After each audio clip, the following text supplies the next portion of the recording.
Salut, on se retrouve pour une nouvelle vidéo. Cette fois-ci, ça sera une vidéo cheveux. Aujourd'hui, je vais faire mon soin. Ça fait 2 semaines que j'ai fait mon shampoing. La semaine dernière, bon, j'ai tenté une petite expérience capillaire. Bon, ça a fini en mêlement plus. Donc là, je vais faire un soin. Je voulais tester de nouvelles marques. J'ai utilisé beaucoup de produits que j'ai achetés en magasin. Bon, visiblement, mon cuir chevelu n'a pas trop aimé l'expérience. Donc ça me démange énormément et je commence aussi à avoir quelques pellicules. Donc aujourd'hui, je pars sur un soin no poo. Donc un mélange de poudre et je vais ajouter quelques éléments démêlants. Je pense que je vais partir sur un gel à l'embounou et je vais rajouter aussi un peu de poudre de guimauve. Donc on est dans ma caverne d'Ali Baba là. Je vais faire la sélection des poudres que je vais utiliser. Alors je commence par de la poudre de banane. De toute façon, je vais vous montrer aussi la préparation de mon shampoing et de mon soin. Donc je vais prendre de la poudre de banane pour le côté hydratant. Comme je disais, de la poudre de guimauve. Comme vous pouvez voir dans ma précédente vidéo, je vous parlais du fait que je recyclais les emballages des aliments que j'achète. Voilà un exemple d'utilisation. Alors, ça c'est l'embounou. Donc c'est une herbe et quand on la met dans l'eau, elle crée une sorte de gel qui est très démêlant et c'est hydratant aussi. Et si je ne me trompe pas, elle contient aussi ce qu'ils appellent des saponines. Donc c'est des composants qui sont lavants. Bon, c'est pas aussi lavant qu'un shampoing classique, mais on peut avoir une petite mousse. Donc je vais prendre ça. Pour renforcer le côté nettoyant, je vais prendre aussi de la poudre de... Je crois que c'est ça qui est là-dedans. Du Rassoul. C'est un peu comme de l'argile, donc ça permet de détoxifier et de nettoyer.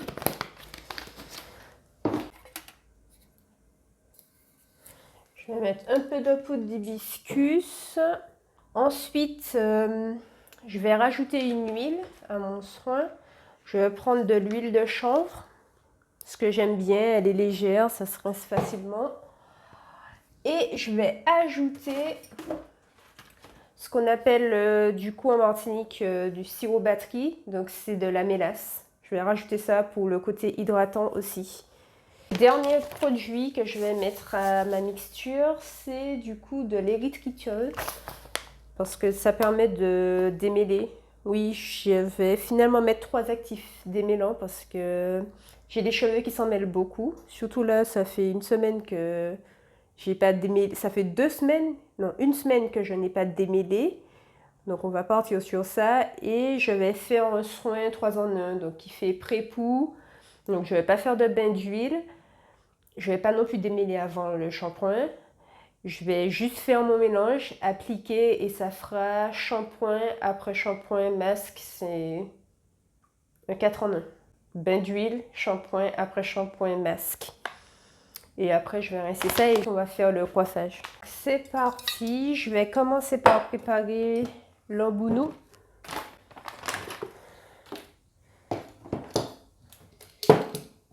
Donc, je mets à chauffer. Je vais ajouter une belle quantité d'eau quand même. Je pense que je vais mettre 500 ml pour être sûre d'en avoir assez pour faire toute ma tête. Voilà. Bon, tout est fait à la louche, hein. C'est un soin rapide. Enfin, entre guillemets rapide parce qu'il faut que je prépare le gel d'embounou. Mais je ne prends pas vraiment de mesure. Donc je vais ajouter 3 cuillères, 3 ou 4 cuillères. On va partir. Ouais, 3 est assez.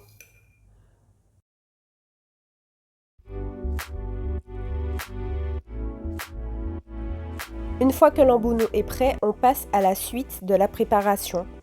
Comme vous pouvez le voir, il y a beaucoup de choses que j'ai pas vraiment mesurées, mais je vais vous donner des équivalents. Petit changement de programme, j'ai trouvé cette poudre qui est de la poudre de Lalo, donc je vais la mettre à la place de la poudre de guimauve.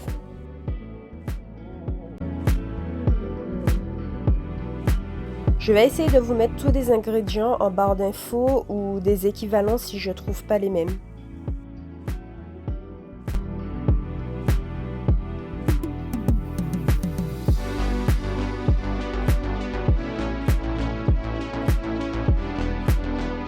Je prémélange un peu, puis j'ajoute le gel d'Ambouni. Alors je n'ai pas utilisé tout le gel, le surplus je vais le mettre au congélateur et je l'utilise par la suite pour me démêler les cheveux dans mes prochains soins.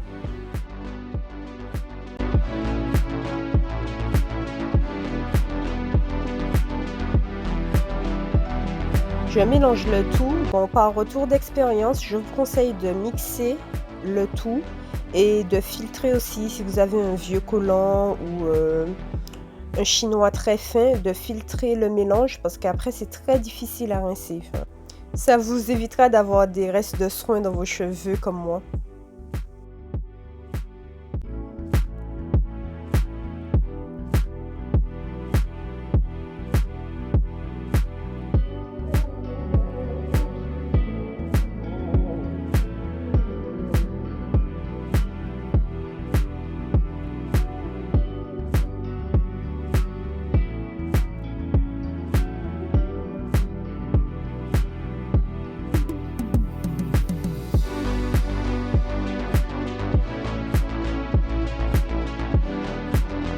On se retrouve dans la douche, donc je commence par bien humidifier mes cheveux et surtout pour rincer les restes de produits que j'ai.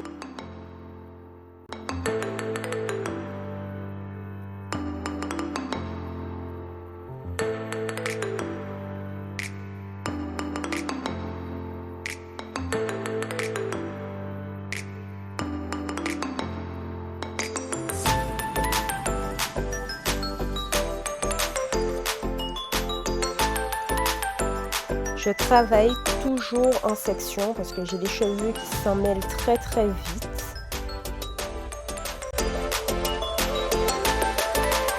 Je gère par petites portions. Donc j'applique bien mon masque en faisant attention à bien frotter au niveau de mon cuir chevelu.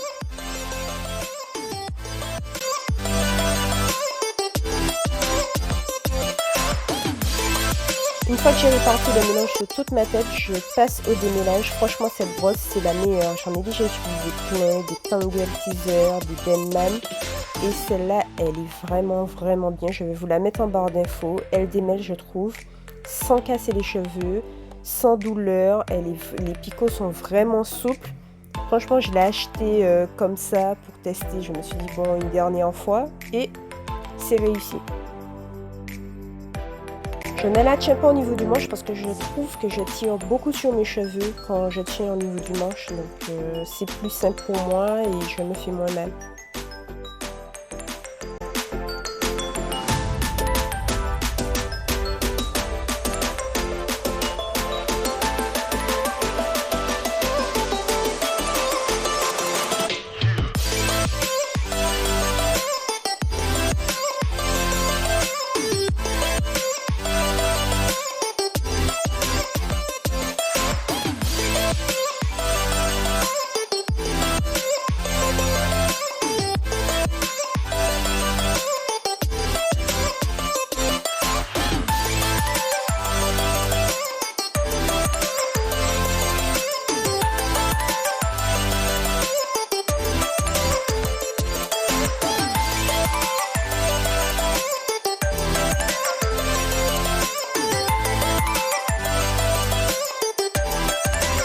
Tout est accéléré dans la vidéo, mais je pense que ça m'a pris une vingtaine de minutes pour pouvoir tout faire.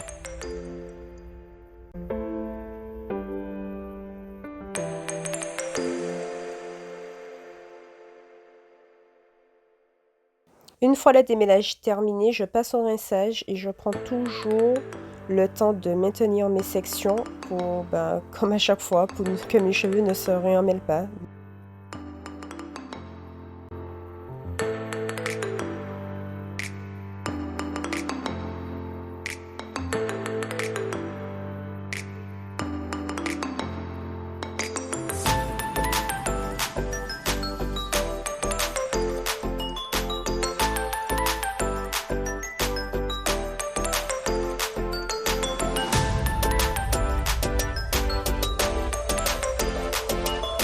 J'ai laissé mes cheveux sécher un peu à l'air libre et ensuite je passe au coiffage. Donc comme d'habitude, je sépare en sections parce que c'est aussi mieux d'hydrater ses cheveux par section. Comme ça on est sûr que toutes les portions sont bien hydratées. Pour hydrater, j'applique un lait. Je mets beaucoup de produits et je fais attention à ce que mes pointes soient bien imbibées parce que c'est les parties les plus fragiles de mes cheveux. Et je rajoute de la chantilly.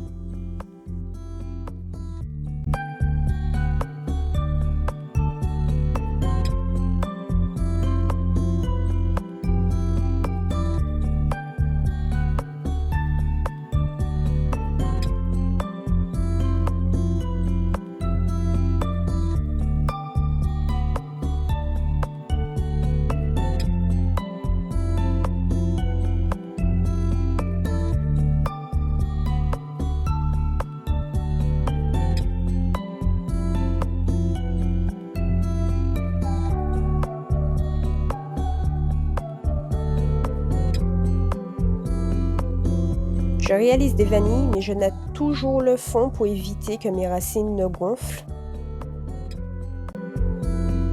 Je sépare chaque portion en 3. Il y a 2 portions plus petites et une grosse. Et en fait, quand j'ai fini de faire ma natte, je rassemble les 2 plus petites pour faire la vanille. C'est très important parce que au niveau du twist out, moins on manipule les cheveux quand on les défait, mieux est la définition.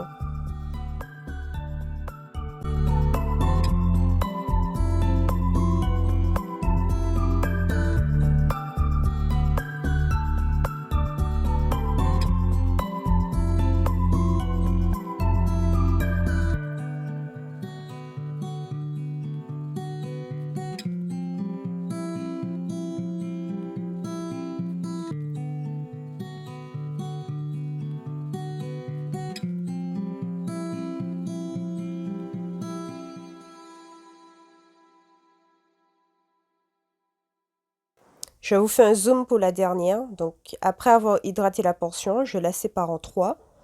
2 petits brins et un gros. Je commence par natter le fond. Et une fois que c'est fait, je rassemble les 2 plus petites mèches et je vanille.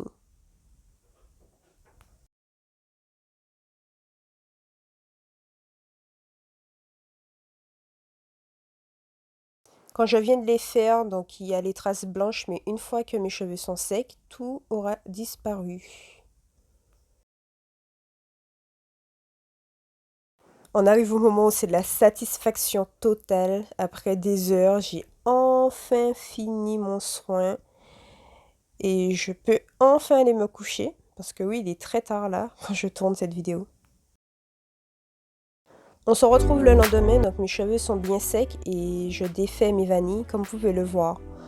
Donc je sépare les 2 brins, puis les 3. Donc je me retrouve directement avec 3 mèches définies. Bon là j'avais fait une très grosse vanille, donc je vais séparer la plus grosse mèche en 2. Je fais attention à bien séparer pour ne pas faire trop de frisottis et pour ne pas casser non plus les boucles.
Je vous fais un zoom pour que vous puissiez voir le geste. Donc je tourne ma vanille dans le sens inverse que je l'ai faite.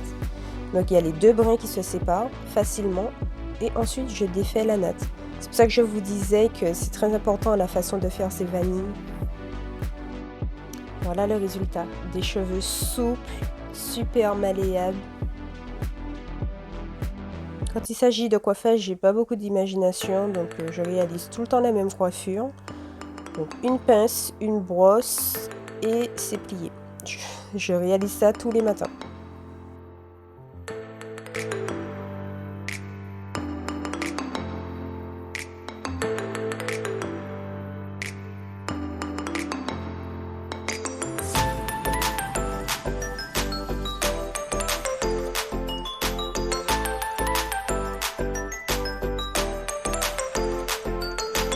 Alors vous en pensez quoi du résultat? Dites-le moi en commentaire. Moi je suis satisfaite. Franchement il n'y a qu'avec les poudres que j'ai les cheveux aussi souples. Seul petit bémol, j'ai eu la flemme de filtrer la préparation et en fait j'aurais dû. Parce que j'ai toujours quelques petits restes de poudre dans les cheveux. Mais bon, c'est pas grave, je vais garder comme ça. Je vous dis à bientôt, n'oubliez pas de vous abonner, on se retrouve pour une prochaine vidéo.